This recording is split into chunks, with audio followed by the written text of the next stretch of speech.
निर्भया गुजर का आप गए थे उसमें और निर्भया से आपने बातचीत की थी, उस क्षण में आपको डर नहीं लगता? उस समय में तो चंबल के डाकू पिक्चरों में, शोले पिक्चर के डाकू जैसे हुआ करते थे। अच्छा, वो एक बहुत शानदार शख्सियत थे विनोद दुआ, उनकी और आपकी जोड़ी बड़ी हिट थी। उनके संग में आपने क्या क्या किया? पिताजी डॉक्टर बनाना चाहते थे, चाचा जी प्रोफेसर बनाना चाहते थे। बम बनाने, जंगल में बम बनाने का प्रयास कर रहे थे तो वो आधा हाथ उनका उड़ गया था। फिर अंतरिक्ष में भारत के पहले यात्री राकेश शर्मा गए, उनका पहला इंटरव्यू कि अगर सूरज के सामने छतरी लगा देंगे तो क्या अंधेरा छा जाएगा? बिल्कुल सही बात है। नमस्कार, मैं हूं संजय शर्मा, आप देख रहे हैं 4PM न्यूज नेटवर्क। एक शख्स से मिलवाना चाहता हूं आपको। सोचिए, जब मैं हाई स्कूल और इंटर में पढ़ रहा था तब वो नवभारत टाइम्स के संपादक हुआ करते थे। यानी मैं कितना छोटा रहूंगा और नवभारत टाइम्स की कितना बड़ा अखबार, उसके वो संपादक हुआ करते थे। ये एक ऐसे शख्स हैं, मेरे पैनल पर जितने लोग आप देखते होंगे आते हैं, मैं जिनसे मिलता हूँ, लेकिन शायद इतना बढ़िया पत्रकारिता का इतिहास किसी का नहीं है। तमाम किताबें लिखी हैं उन्होंने, रेडियो की दुनिया, टीवी चैनल की दुनिया, उस जमाने में चंबल में जाके डाकुओं का इंटरव्यू करना, राज्यसभा टीवी, संसद टीवी, फिल्म, दूरदर्शन, क्या क्या नहीं किया। मैं भोपाल में आया था, आजकल भोपाल में है, दिल्ली से भोपाल में आए हैं, मेरे बड़े भाई जैसे हैं। और मैं जब कुछ अटकता हूँ, जब कुछ सीखने की कोशिश करता हूँ तो राजेश बादल जी के पास पहुँचता हूँ, पूछता हूँ। शुक्रिया राजेश जी, आपका इतना सुंदर घर पे बैठ के, ये मेरा सपना था कि मैं आपके घर पे बैठ के आपका इंटरव्यू करूँ। भोपाल में आया, ये सपना भी पूरा हो गया। बहुत बहुत स्वागत है राजेश जी। और आपकी लाइब्रेरी देख के मन नहीं कर रहा है कि कुछ दिन यहाँ से हिला जाए। और मैंने देखा उस जमाने में जो क्या कहते थे उसको, वीटी कहते थे ना आप लोग, क्या टेप को क्या कहते थे? हाई बैंड टेप होता है। हाई बैंड टेप, ये तो ढेर सारे हैं। ये कब किस दौर के हैं? हाई बैंड है, बीटा है, ये 80 के दशक से लेके और जैसे जैसे टेलीविजन का विस्तार होता गया उस हिसाब से वो टेप, तभी टेप चला करते थे ना, तब टेप चलते किसी थे। को कैमरे भी बड़े होते थे। एक आजकल तो वन मैन क्रू का जमाना है। हाँ। एक आदमी जाता है और शूटिंग करके ले आता है। आप लोग टाइम में इतने बड़े बड़े कैमरे तो बड़े, एक कैमरा अलग होता था, वीसीआर अलग होता था, मतलब 5 लोगों का क्रू होता था, तब जाते थे। अच्छा, मैं वहीं से शुरू कर रहा हूँ। आप जब वो एक बार चंबल में गए थे, डाकू का किसका इंटरव्यू करने गए थे आप? वो मैंने बहुत सारे किए, मतलब, लेकिन हाँ आप ये कह सकते हैं कि जो आखिरी चंबल घाटी का सबसे बड़ा और संगठित गिरोह था वो निर्भया गुजर का था। निर्भया गुजर का आप गए थे उसमें और निर्भया से आपने बातचीत की थी, उस क्षण में आपको डर नहीं लगता? उस समय में तो चंबल के डाकू पिक्चरों में, शोले पिक्चर के डाकू जैसे हुआ करते थे। हालांकि मैं आपको बताऊं, जब उससे बात की तो इतना सामान्य मुझे लगा कि ऐसा लगा ही नहीं कि मैं किसी चंबल के किसी खतरनाक डाकू से मिल रहा हूँ। और दूसरा कि जैसे आपने कहा ना कि शोले फिल्म वाला, ऐसा कुछ भी नहीं था। उसने कहा कि ये फिल्म वाले तो कुछ भी दिखाते हैं, वो तो फिल्मों में घोड़े भी दिखा देते हैं कि डाकू, यहाँ चंबल घाटी में आप देखो बीहड़ों में घोड़े चल ही नहीं सकते। ऊँट अलबत्ता थोड़ा बहुत चल जाते हैं क्योंकि राजस्थान की टोपोग्राफी है, वहाँ पे ऊँट कभी कभी आ जाते हैं। तो जब हम बात कर रहे थे तो संयोग के 4 ऊँट सामने से गुजरे कुछ। अच्छा, जब आप इंटरव्यू करने गए तब भी 4-5 लोग थे, आप पत्रकार लोग? नहीं, मैं अकेला था। उस यात्रा में मैं अकेला था, लेकिन निर्भय मीडिया को बड़ा पसंद करता था तो उसने मेरे बाद और कौन से चैनल में थे आप तब? आज तक में? मैं आज तक का उस समय सेंट्रल इंडिया का संपादक था। आज तक के आप बहुत साल रहे ना आज तक में? आज तक में 10 साल मेरा रिश्ता रहा। 5 साल जब आज तक आधा घंटे का प्रोग्राम था डीडी मेट्रो पर, और बाकी जब चैनल आया तो 5 साल तक। अच्छा, वो एक बहुत शानदार शख्सियत थे विनोद दुआ, उनकी और आपकी जोड़ी बड़ी हिट थी। उनके संग में आपने क्या क्या किया? अरे उनके साथ तो मेरा कई वर्षों तक, मतलब जब तक नहीं गए वो इस जहान से, और तब तक मेरा उनके साथ बड़ा गहरा रिश्ता था। उन पर भी मैं एक किताब लिख रहा हूँ और संभवतः अगले साल वो किताब आ जाएगी विनोद दुआ के ऊपर। क्योंकि देखिए, विनोद दुआ ने जिस टेलीविजन के जिस मुखर स्वर को पहचान दी, जो स्वतंत्र टेलीविजन पत्रकारिता को पहचान दी, उनके जाने के बाद किसी ने उनको याद नहीं किया। और ये मेरे लिए बड़े अफसोस की बात है। हम लोग 87-88 में, जब 87 में मैं टेलीविजन कैमरे के सामने खड़ा हुआ था पहली बार, तो विनोद दुआ से उसी समय मेरा संपर्क हुआ था। और तब से लेकर के, और दिल्ली में जब तक था तो लगातार उनसे संपर्क। अच्छा राजेश, पूरा बताइए, शुरुआत कहाँ से करी आपने, फिर कैसे सफर हुआ आपका? मतलब पत्रकारिता की? हाँ, पत्रकारिता की शुरुआत आपने। वो बहुत लंबा आपका, आप बता दीजिए ना लोगों को। मुझे बड़ा अच्छा लगता है सुनना, और किसी के लिए भी प्रेरणा का स्रोत होता है कि क्या से शुरुआत करके काम। मैं कॉलेज में पढ़ता था बीएससी में पढ़ता था, फिजिक्स केमिस्ट्री जूलॉजी बॉटनी। पिताजी डॉक्टर बनाना चाहते थे, चाचा जी प्रोफेसर बनाना चाहते थे। और वो दौर संयुक्त परिवारों का था जिसमें चाचाओं का भी उतना ही योगदान होता था बच्चों का करियर बनाने में जितना पिता पिता का का होता था। और हम लोगों की तो अपनी कहाँ चलती थी। और मैं वैसे फौज में जाना चाहता था, तो एनसीसी का मैंने ए बी सी तीनों सर्टिफिकेट किए थे और मेरा सिलेक्शन सेकंड लेफ्टिनेंट के तौर पे हो गया था। अच्छा। हाँ, लेकिन उसी समय चूंकि बांग्लादेश युद्ध हुआ था, 3-4 साल 5 साल हुए थे। ये बात है 71 में युद्ध हुआ था और 77 में मेरा सिलेक्शन हुआ था। तो 77 में फिर मैं वहाँ नहीं जा पाया किन्हीं वजहों से पारिवारिक।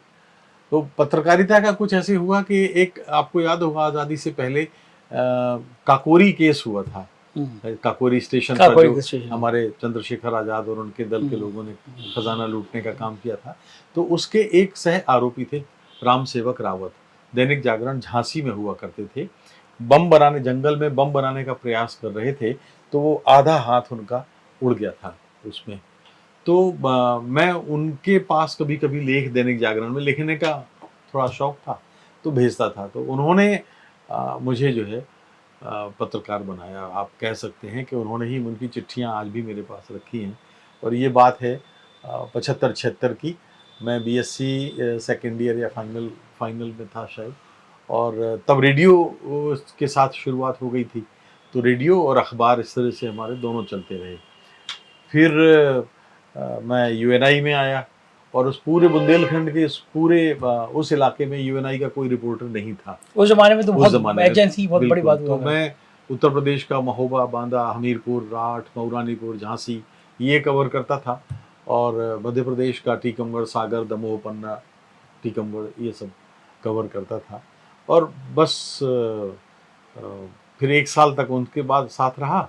और दैनिक जागरण ने, फिर मैंने सर्कुलेशन बढ़ाया और बहुत अच्छा काम किया। तो उन्होंने वहाँ छतरपुर में अपना ऑफिस खोल दिया, मुझे ब्यूरो चीफ बना दिया, 1-2 और रिपोर्टर लगा दिए, तो ब्यूरो बन गया और हम लोगों ने बहुत अच्छा काम किया वहाँ पर। और उसके बाद फिर पीटीआई ने मुझे ले लिया, यूएनआई से मेरा रिश्ता टूट गया और नई दुनिया का रिपोर्टर भी बन गया। उस समय फुल टाइम जॉब तो था नहीं, लेकिन फुल टाइम ना होते हुए भी फुल टाइम से ज़्यादा समय देना पड़ता था। सुबह आप सोचिए कि टेलीग्राम नहीं था, व्हाट्सएप नहीं था, इंटरनेट नहीं था, तो हाथ बस से लिख के सुबह 5:30 बजे बस पे लिफाफा रखने जाओ और फिर रात को 11:30 बजे वो लिफाफा तैयार करके 12 बजे कहीं सोते थे। और 5 तब तक कॉलेज की पढ़ाई, रेडियो का अनाउंसर होना, अनाउंसमेंट और तमाम पत्रकारिता, और उसके बाद ये सब चलता रहता था। तो ऐसे मेरी शुरुआत हुई, आगाज़ हुआ। और रेडियो ने मुझे काफ़ी संवारा, पाला पोसा। भाषा के संस्कार अगर प्रिंट ने दिए तो उसको शब्दों का और उसका सलीका और उसको बोलने का जो ढंग है, अंदाज है, उसका रेडियो की भाषा है, वो मुझे वहाँ से मिली। जो घटना मुझे पूर्णकालिक पत्रकारिता में ले आई, क्योंकि तब तक भी ये तय तो था नहीं कि फुल टाइम काम करना है। हम तो इसलिए कि पिताजी शिक्षक थे और घर का खर्च मतलब खींचतान के तनाव पूर्वक ही चलता था। तो ये था कि अपना खर्चा तो कम से कम पढ़ाई का निकाल दो।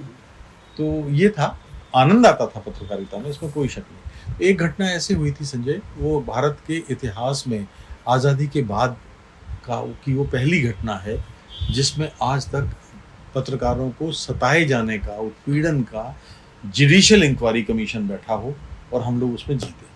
अच्छा, कौन सी घटना थी वो? एक वहाँ दुष्कर्म हुआ एक लड़की के साथ और एक पुलिस वाले पर आरोप था कि उसने किया था।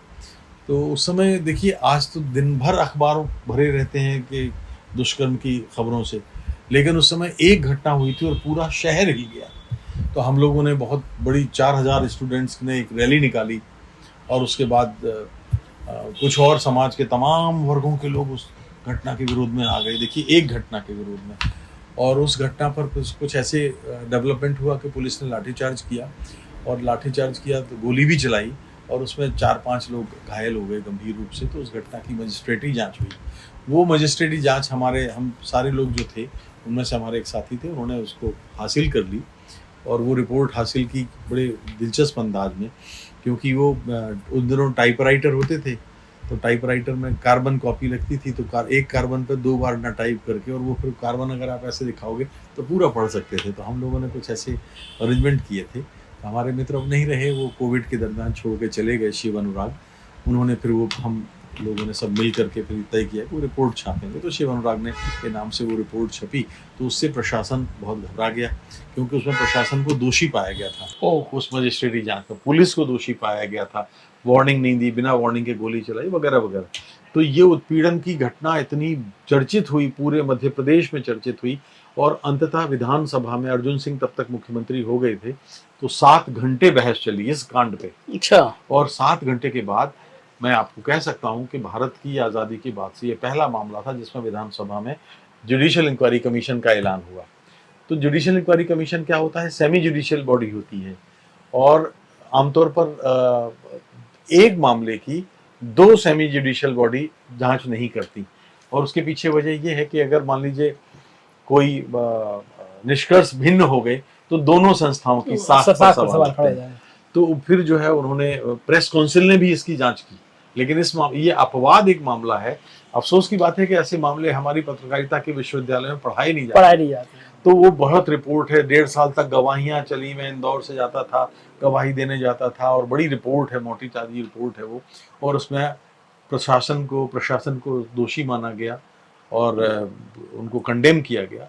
और इस तरह से तो उसके बाद हम लोग इतने लोकप्रिय हो गए थे, नौजवान थे, कि कई जगहों पे भाषण देने जाते थे। और मैं बता नहीं सकता उस जमाने। उसके बाद में फिर आपका क्या अगला स्टेप था? तो उसके बाद राजेंद्र माथुर नई दुनिया के प्रधान संपादक होते थे। उस कांड में मैंने नई दुनिया में लगातार लिखा।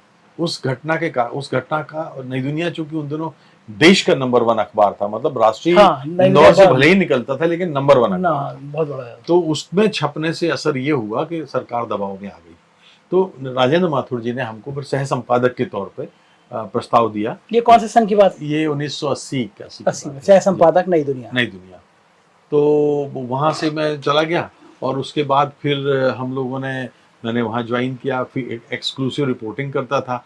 और उसी ज़माने में देखिए, आज तो आप कर ही नहीं सकते कि 2 राइवल चैनल कोई है या राइवल अखबार है उसमें नहीं, लेकिन एसपी सिंह एक होते थे, अगर आपने याद हो, आज तक से पहले वो रविवार उन्होंने शुरू की थी। बड़ा शानदार होता था, साप्ताहिक हिंदुस्तान, दिनमान अपने आप में दिनमान एकदम नक्षत्र था, हिंदी साहित्य में सार का हंस। तो रविवार भी एक तरह से आप कह सकते हैं कि तारे से कम नहीं था। तो पत्रकारिता का ध्रुव तारा था मैं। तो एसपी सिंह ने माथुर साहब से कहा कि राजेश को आप रिपोर्टिंग के लिए दे दो मुझे। तो माथुर साहब ने अनुमति दे दी। तो मैं रविवार में भी लिखने लगा था 80-81 से ही। और उसी समय फिर मुझे बहुत अवसर मिले, मतलब ऐसे अवसर मिले नई दुनिया में रहते हुए कि देखिए, इंदिरा गांधी की यात्राओं का कवरेज किया मैंने। जब उनकी वो शहीद हुई 31 अक्टूबर 1984 को, उसके एक हफ्ते पहले 23 अक्टूबर को भीकन गांव एक ट्राइबल एरिया है, वहाँ मैंने उनको कवर किया, उनका इंटरव्यू किया। और उससे पहले मैं एक बार 77 में कर चुका था, जब जनता पार्टी सत्ता में आई थी, इंदिरा गांधी का। तब से वो मुझे जानने लगे थे। तो 77 में मैंने उनको इंटरव्यू किया था, 79 में मैंने उनको इंटरव्यू किया था, जब उन्होंने पंजा का निशान लिया था और 2 पार्टी हुई थी, कांग्रेस आई बनाई थी। तो तब भी उनको इंटरव्यू किया था। फिर मैंने एशियाड, उस समय हुआ था, एक एशियाड हुआ, गुट निरपेक्ष देशों का सम्मेलन हुआ।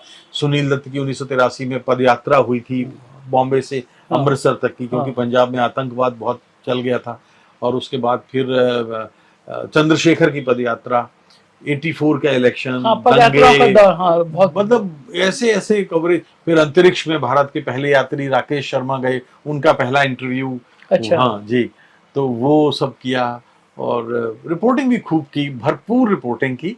और मुझे मतलब ऊपर वाले का आशीर्वाद है, माथुर साहब का आशीर्वाद है कि जिस कुर्सी पर बैठ के राजेंद्र माथुर जी ने मेरा कभी इंटरव्यू लिया था, मैंने नई दुनिया छोड़ी तो मैं उसी कुर्सी पे बैठ रहा। अरे वाह, क्या बात है। तो फिर नई दुनिया के बाद आपका अगला स्टेप क्या था? राजेंद्र माथुर जी मुझे 1983 में लखनऊ में नवभारत टाइम्स शुरू हुआ था, तो उसमें ले जाना चाहते थे। तो उनका प्रस्ताव आया। और लेकिन देखिए, उस जमाने में मैनेजमेंट के और प्रधान संपादकों के रिश्ते कैसे होते थे। तो चूंकि मैंने जैसे कहा कि उस समय कई इस्तीफे हो गए थे अखबार में, और आपने तो अर्जुन सिंह के खिलाफ भी एक खबर छाप दी थी ना, वो रविवार हाँ, की बात है। वो एक अलग कहानी है। वो कहानी है कि कवर स्टोरी हमने छापी थी अर्जुन सिंह पर भ्रष्टाचार के आरोप और हमारी निष्पक्ष जांच, रविवार ने कवर पे लिखा है, वो है मेरे पास रखा है। तो वो जब करीब करीब 16 पन्नों में वो रविवार की रिपोर्ट छपी, और जब वो छपी तो अगले दिन यहाँ से जो राज्य सरकार थी उसके एक डायरेक्टर थे, अब वो नहीं रहे इस दुनिया में इसलिए नाम लेने से कोई फायदा नहीं है, उन्होंने उस समय छत्तीसगढ़ नहीं बना था तो बस्तर से लेके झाबुआ तक रविवार की सारी प्रतियां जब्त करा ली। और उस समय मोबाइल फ़ोन तो होते नहीं थे। फिर मैं गया, मैं किराए की साइकिल लेके गया, मैंने एक फ़ोन बुक कराया कलकत्ता, एसपी सिंह को इस बात की जानकारी दी कि ऐसे ऐसे हो गया है। तब उन्होंने चिंता मत करो मैं कुछ करता हूँ। वो फिर हमें पता नहीं चला तीसरे दिन 50,000 प्रतियां झाबुआ से लेके बस्तर तक रविवार की बट गई और सरकार देखती रही। तो ये एक दौर था पत्रकारिता की का। हिम्मत का दौर था। फिर ये हुआ कि चूंकि मैं नई दुनिया का स्टाफर था, अर्जुन सिंह के नई दुनिया के मैनेजमेंट के साथ बहुत अच्छे संबंध थे। हमारे प्रबंध संपादक जो अब नहीं रहे वो भी अभय छजलानी जी, तो उन पर दबाव आया कि विज्ञापन बंद कर देंगे, इस लड़के को नौकरी से निकालो, बड़ा खतरनाक रिपोर्टर है, ये है वो है। लेकिन राजेंद्र माथुर ने मुझे संरक्षण दिया, और मैं कह सकता हूं कि उनकी बदौलत, नहीं तो रविवार का मेरा नियुक्ति पत्र एसपी सिंह ने ये अनुमान लगाते हुए कि अब इस लड़के की नौकरी चली जाएगी तब अच्छा। हाँ, तो फिर आप उसके बाद से आप दिल्ली आए नई दुनिया नहीं, फिर क्या हुआ कि फिर लखनऊ तो नहीं जा पाया मैं, क्योंकि प्रबंध संपादक ने मना कर दिया कि अभी राजेश को मैं नहीं छोड़ सकता, धुरी पर है। मैं एडिट पे जो सारे संस्करण सब देखता था। तो फिर उन्होंने अगले साल बोले ठीक है जयपुर में हम शुरू करेंगे। तो जयपुर में जब शुरू करने लगे तो जून जुलाई की बात है, जून या जुलाई में उन्होंने कहा कि अब तुम जयपुर आ जाओ। तो मैंने 4 अगस्त को 85 को जयपुर नवभारत टाइम्स मुख्य उप संपादक के तौर पे ज्वाइन किया था जी। और वहां से फिर ये आप प्रिंट से फिर आप टीवी की दुनिया में कैसे आए? देखिए, मैंने कहा ना कि माथुर साहब प्रतिभा की बहुत कदर करते थे और अपने नए साथियों को बहुत मौका देते थे। तो जब मैं नवभारत टाइम्स का संस्करण प्रभारी था, मुख्य उप संपादक था, तो वहाँ उन्हीं दिनों जयपुर दूरदर्शन की शुरुआत हुई, और वहाँ एक सज्जन होते थे, तो वो एक ऐसा बैकग्राउंड वाला ढूंढ रहे थे जिसका रेडियो का बैकग्राउंड हो, उच्चारण साफ हो, भाषा ठीक हो, लिखना जानता हो, और प्रिंट का भी बैकग्राउंड हो। तो मुझे दूरदर्शन से खबरें पढ़ने का ऑफर मिला, लेकिन मैं नवभारत टाइम्स की शर्तों से बंधा हुआ था। तो मैंने, और एसपी सिंह वहाँ कार्यकारी संपादक के तौर पर आ गए थे, तो मैंने दोनों से अनुमति ली, राजेंद्र माथुर जी से और एसपी सिंह से, दोनों ने मुझे इजाज़त दी, और मैं फिर उसके बाद दूरदर्शन में खबरें पढ़ने लगा, शिफ्ट करता था अपनी अखबार। और बताइए आप क्या कमाल किया प्रिंट से फिर आप इसमें, और फिर उसमें आज तक कब पहुंचे आप? फिर उसके बाद क्या हुआ कि जब दूरदर्शन ज्वाइन किया तो मैं 1 मिनट और लूंगा आपको, कि हमारे 5 कार्यक्रम मेरे होते थे, अपने शहर से आईना, उपभोक्ता संरक्षण, न्यूज और सामयिकी, ये कार्यक्रम मैं एंकर करता था। तो उस जमाने में दूरदर्शन पर आने वाला चेहरा, कि मेरे पास एक बहुत पुराना बूढ़ा सा स्कूटर होता था, विजय सुपर, लखनऊ से ही बनता था शायद आसपास, बड़ा फेमस स्कूटर होता था, लेकिन बूढ़ा हो चुका था वो, तो वो कहीं भी बंद हो जाता था। तो लोग ये जानते थे कि यार वो जो दूरदर्शन न्यूज पढ़ते हैं उनका स्कूटर, ये पहचान होती थी, दूरदर्शन का बड़ा नाम था जी। तो दूरदर्शन, फिर मैंने क्या हुआ, इसी बीच में जयपुर वो शहर है, फिर उसी समय मेरी शादी हो गई। तो मेरी पत्नी यहाँ मध्य प्रदेश में कॉलेज में पढ़ाती थी, तो मैं चाहता था कि अब मुझे मध्य प्रदेश जाना है, क्योंकि मेरा ट्रांसफर तो हो सकता था, वो सरकारी नौकरी में थी तो नहीं हो सकता था। माथुर साहब ने काफ़ी मदद की, और मैं चाहता था कि नवभारत टाइम्स के ब्यूरो में हो जाए, किन्हीं वजहों से नहीं हुआ, वो अलग कहानी है। तो माथुर साहब ने फिर यहाँ क्या हुआ कि नई दुनिया का बंटवारा हो गया, और एक नई दुनिया, दैनिक नई दुनिया के रूप में यहाँ आई। तो मुझे वहाँ माथुर साहब ने ही मुझे एक आदेश दिया कि अच्छा अब तुम जाओ वहाँ न्यूज़ एडिटर के तौर पर जाओ। तो दैनिक नई दुनिया में मैंने 4 अप्रैल 1991 को मैंने ज्वाइन किया, भोपाल ज्वाइन किया। और क्या संयोग है कि 4 अप्रैल को आगरा मैं पहुँचता हूँ, शीतल लॉज के उधर से जयपुर की गाड़ी आती थी, और वहाँ से शताब्दी में मैं, और मुझे माथुर साहब लेके आए। अच्छा, उन्होंने यहाँ ज्वाइन कराया 4 अप्रैल को। फिर माखनलाल चतुर्वेदी पत्रकारिता विश्वविद्यालय में उनका व्याख्यान था, वो मुझे ज्वाइन करा के गए, और 1 हफ्ते बाद वो 9 अप्रैल को ऊपर चले गए। फिर तो ये उसके बाद, हाँ, इसके बीच ये 91 आ गया, लेकिन इसी बीच में भी दिल्ली चला गया था। हमारे यहाँ उस समय भाषावत वेतनमान के लिए मांग हो रही थी, सारे संस्करणों में हड़ताल हो गई, तो जयपुर में तालाबंदी हो गई। जयपुर में ही आपको बता दूं, देवराला का सती कांड और चुनाव, हाँ, बहुत हरिदेव अच्छा। जोशी का जाना, ये सब हमने कवर किए वहाँ पे। बड़ी घटनाएं थी जी, देश बड़ी में। घटनाएं थी उस दौर की। और राजीव गांधी का जो मानहानि विधेयक था वो भी उसी दौर में आया था, हाँ, उसका विरोध हम लोगों ने किया था। तो हम लोगों का ट्रांसफर दिल्ली कर दिया गया और मैं दिल्ली में कन्हैयालाल नंदन जी को फीचर एडिटर बनाया गया था, लेकिन किन्हीं वजहों से फीचर एडिटर के पद पर उन्होंने ज्वाइन नहीं किया। कारण ये था कि एसपी सिंह कभी कन्हैयालाल नंदन के ट्रेनी रह चुके थे, तो उन्होंने कहा कि मैं अपने ट्रेनी के अंडर में कैसे फीचर एडिटर रहूं, क्योंकि वो एक कार्यकारी संपादक थे। तो फिर एसपी सिंह ने मुझे फीचर एडिटर के तौर पे नवभारत टाइम्स दिल्ली में रखा और पहला फीचर था, फुल पेज फीचर था। एक आई थी लड़की, एक महिला लंदन में, पैमेला बोर्डिस, हाँ, बड़ा फेमस, बड़ा बड़ा फेमस, चर्चित कांड उसका हुआ था। एक बयान भी आया था, बड़ा हाँ, धमाकेदार, हंगामा मच गया था, पूरी हंगामा दुनिया में मचा। मच गया तो था। मैंने उसको फुल पेज एक बड़ा फीचर लिखा था, पैमेला एक बयान पर इतना झमेला, हाँ, हाँ, ये था।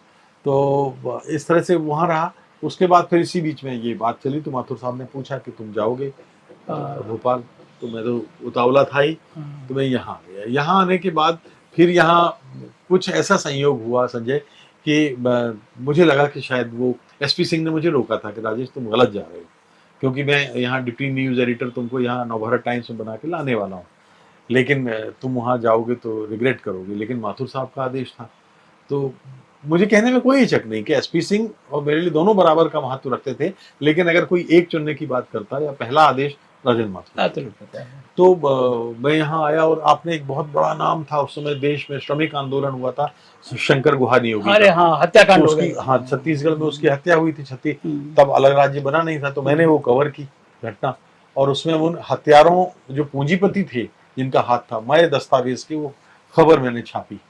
उस खबर को छापने के बाद से ऐसे हुआ कि पूंजीपतियों ने फिर समाचार पत्र के मैनेजमेंट को प्रभावित किया, ललचाया, मेरे पास भी प्रलोभन आया खंडन छापने का, मैंने मना कर दिया। तो अब चूंकि वो प्रबंध संपादक और संपादक दोनों ही इस दुनिया में नहीं रहे, तो फिर अब उनका नाम लेने से कोई फायदा नहीं है, लेकिन मुझे भी नौकरी छोड़नी पड़ी।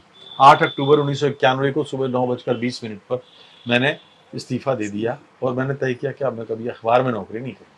तब आप चल में आ गए। और उसके बाद से देखिए, जब आए थे तो उन्होंने शर्त रखी थी कि आप अब टेलीविजन छोड़ दोगे, और आप फिर दोबारा टेलीविजन। फिर जब मैं सड़क पे आ गया तो मतलब एक तरह से हैंड टू माउथ हो गया। तब फिर मुझे वही हुनर काम आया जो दिल्ली में, जो जयपुर में, दिल्ली में राजेंद्र माथुर के आशीर्वाद से काम मिला था मुझे।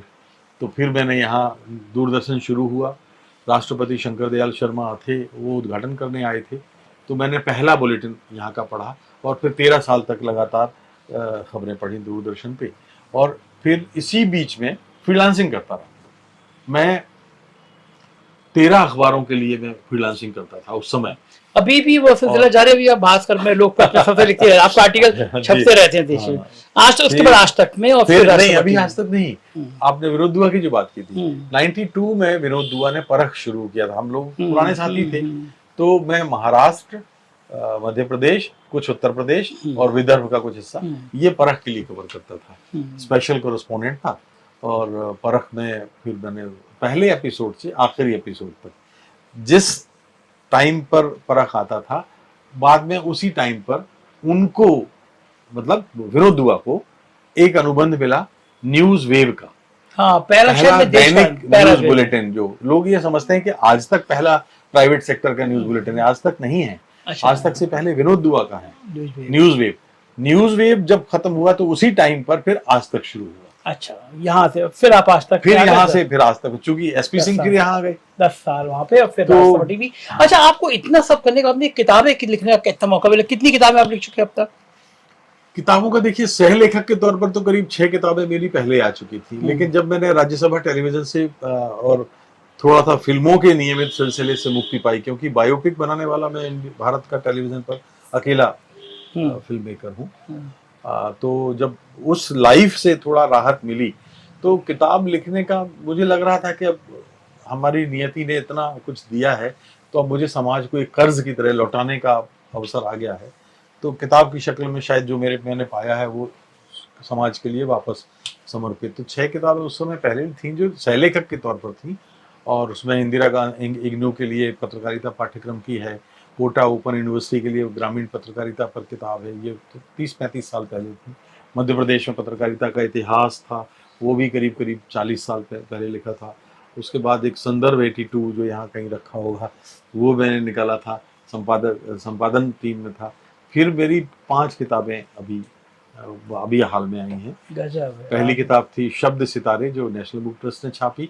दूसरी किताब थी जगजीत सिंह पर, चूंकि मैंने 5 घंटे की फिल्में बनाई, तो जगजीत सिंह की जो बायोग्राफी थी वो एक किताब की शक्ल में भी है, और वो मंजुल पब्लिकेशन ने छापी है। और वो किताब बड़ी धमाकेदार है, भारत से ज़्यादा वो विदेशों में बिक रही है, और पहला संस्करण उसका समाप्त हो गया है, दूसरा संस्करण आने वाला है। तो पहली बार लोगों ने जाना कि कौन सी वो परिस्थितियां होती हैं जो जगजीत को जगजीत बनाती हैं। तो दूसरी किताब ये है। फिर इसके बाद एक तीसरी किताब राजेंद्र माथुर जी पर ही आई है। अच्छा। वो नेशनल बुक ट्रस्ट से ही आई है। हाँ, इस बीच में एक किताब और आई थी, वो हिंदुस्तान का सफर है। अच्छा, बहुत सारे घूमते भी तो बहुत है ना उसमें। वहाँ नहीं, वो सफर उस नज़र से है संजय कि एक ये मिथक बनाने का प्रयास किया गया है, या झूठ प्रचारित करने का प्रयास किया गया है कि 70 साल में इस देश में कुछ नहीं हुआ।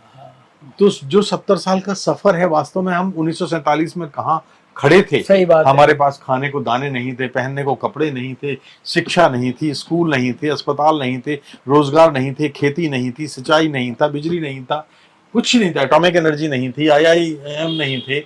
ये सब जवाहरलाल नेहरू ने जिस तरह से उनकी नींव डाली, और आज हम जहाँ खड़े हैं, ये सब उस पुरखे की बदौलत है। और आज पूरा सिस्टम नेहरू को नाम को मिटाने में लगा हुआ है। बीजेपी संघ चाहती है नेहरू और गांधी का नाम ही खत्म हो जाए देश आप ये बताइए कि अगर सूरज के सामने छतरी लगा देंगे तो क्या अंधेरा छा जाएगा? सही, बिल्कुल सही बात है। नेहरू, मुझे लगता है कि डिस्कवरी ऑफ इंडिया पढ़ो तो भारत समझ में आता है कि क्या है। कि वो लेखक था, वो पत्रकार था, वो स्वप्नदर्शी था, समाजवादी था, ब्यूरोक्रेट था, पॉलिटिशियन था, फ्रीडम फाइटर था, क्या नहीं था वो? क्या नहीं था। तो मैंने उस हिंदुस्तान का सफर में 70 साल के जो है उसका, तो एक किताब वो है। अभी एक किताब आ रही है जो संसार के सबसे बड़े क्रांतिकारी हैं। और देखिए, अभी तक हम मानते थे कि नेल्सन मंडेला जो है 29 साल तक जेलों में रहे। ये जो क्रांतिकारी हैं भारत के हैं, और संयोग से मैं उनकी गोद में खेला हूं, और उनकी गोद में सरदार भगत सिंह भी खेले। 1915 में जो गदर जिसमें करतार सिंह सराभा को फांसी हुई थी, वो करतार सिंह सराभा से भी 5 साल बड़े थे, 6 साल बड़े। वो उन पर किताब आ रही है। उन्होंने 32 साल से ज्यादा जेलों में काटे, काला पानी उसमें जी। तो वो तो अद्भुत किताब है। जब आप गजब है। मैं ये सारी बातें आपको इसलिए सुनवा रहा था कि आप समझ सकें कि कोई पत्रकार एक्टिविस्ट भी हो सकता है, लेखक भी हो सकता है, साहित्यकार भी हो सकता है, किताब भी लिख सकता है, और क्या क्या नहीं कर सकता। ये सारा परिचय राजेश जी। अब कुछ राजनीति की बात करते हैं, जो कि भोपाल में बैठे हैं, मध्य प्रदेश की राजधानी में बैठे हैं, चुनाव सिर पर है। क्या लग रहा है पूरे मध्य प्रदेश का जो चुनावी तापमान है, जिस तरह शिवराज सिंह को किनारे करने की बात भाजपा की तरफ से बार बार इशारे हो रहे हैं, और आज शिवराज सिंह के करीबियों के यहाँ इनकम टैक्स की रेड हो गई। किसी को समझ नहीं आ रहा कि चल क्या रहा है मध्य प्रदेश में। चूंकि आप यहाँ रहते हैं, यहाँ पे आपने पत्रकारिता की है, थोड़ा समझा पाए क्या क्या चल रहा है। देखिए, मध्य प्रदेश की चुनावी जमीन को समझने के लिए यहाँ के समीकरण थोड़ा देखने होंगे। मध्य प्रदेश नागपुर से यहाँ से बहुत दूर नहीं है, 5 घंटे का रास्ता है। और नागपुर वो जगह है जहाँ पर राष्ट्रीय स्वयंसेवक संघ का मुख्यालय है। तो उसका असर जब संघ बना तो यहाँ इस पूरे इलाके में, और मध्य प्रदेश दरअसल एक नकली प्रदेश है। जब ये विधानसभा यहाँ की बनी तो इस विधानसभा में 4 विधानसभाओं का विलय हुआ संजय। 4 विधानसभाओं का विलय हुआ, मतलब 4 मुख्यमंत्री थे इसके पहले। कैसे? एक विंध्य था। अच्छा, हाँ, विंध्य की जो राजधानियां थी नौगांव और रीवा, मध्य भारत, महाकौशल और CPN बरार। तो ये 4 राज्य थे, उनका विलय हुआ। तो यहाँ तो अब ये हुआ है कि यहाँ पर कांग्रेस और उस समय जनसंघ बन गया था। तो जनसंघ यानी दक्षिणपंथी विचार का आधार था। तो दोनों का अपना एक वोट बैंक है, सर्टेन वोट बैंक है। मतलब अगर मैं कहूं कि मान लीजिए 80% वोट पड़ते हैं, तो मुझे स्वीकार करने में हिचक नहीं कि आज भी करीब करीब 40-40% वोट दोनों पार्टियों के पास रहते हैं। अब 40-40% में से मैं जहां भी 2-4-5% इधर उधर हो जाता है, उसकी सरकार बन जाती है। तो अब इस बार का जो चुनाव है बड़ा विकट है। विकट इसलिए है कि लोग अभी भी भारतीय जनता पार्टी के खिलाफ नहीं है, हम्म। वो खिलाफ है मोदी के, वो खिलाफ है शिवराज सिंह के, क्योंकि शिवराज में भी वही तानाशाही अडॉप्ट की है, स्वीकार की है, जो जिसके बीज नरेंद्र मोदी के अंदर भी हैं। तो ये कारण है कि लोग शिवराज से तो नाराज हैं, बीजेपी से नाराज नहीं है, वो शिवराज को नहीं चाहते। अब बहुत ईमानदारी की बात है। दूसरी चीज ये है कि मैं शिवराज की तारीफ भी करूंगा।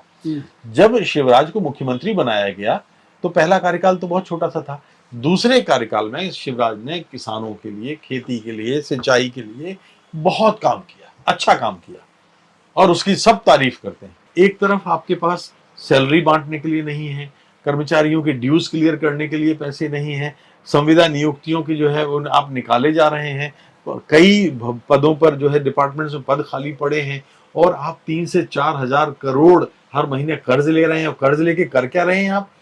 लाडली बहना 1500 रुपए, 1 करोड़ 32 लाख महिलाओं को आप दे रहे हैं 1500 रुपए महीने, और अभी आपने 3000 का वादा किया है। आप हवाई जहाज से बुजुर्गों को तीर्थ करा रहे हैं, ये काम आप कर।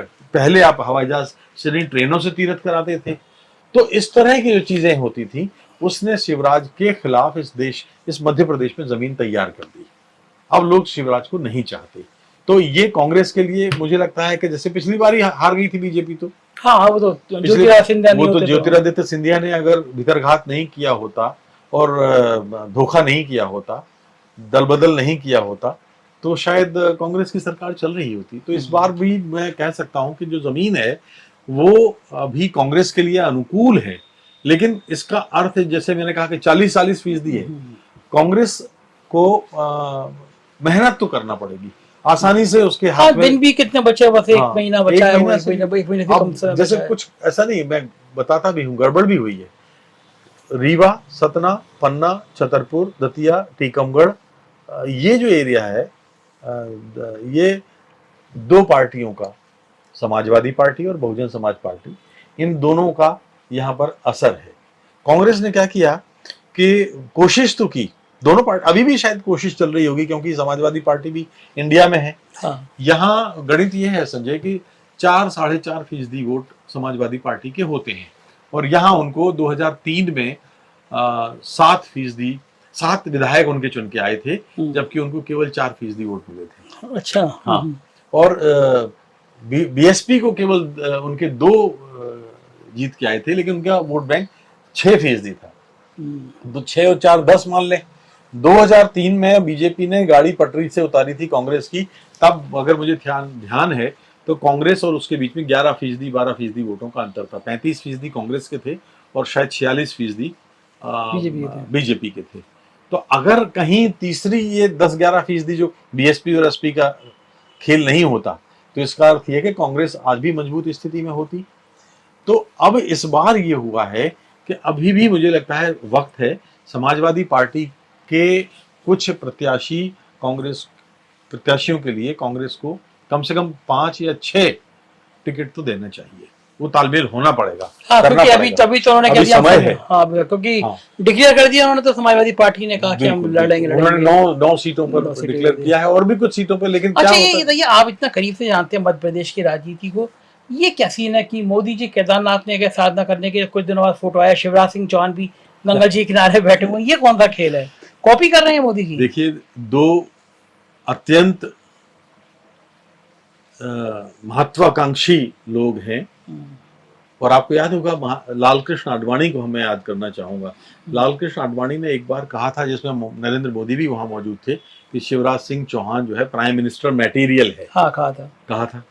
और जब कुछ हुआ ये कि बन गए मोदी जी, तो दोनों में ही महत्वाकांक्षा है, दोनों ही में अधिनायक का कीड़ा है, लेकिन एक थोड़ा सा रिजर्व है, ये खुला हुआ है। तो खुला हुआ है तो आसानी से लोग उसको पकड़ नहीं पाते, उसके अधिनायकपन को।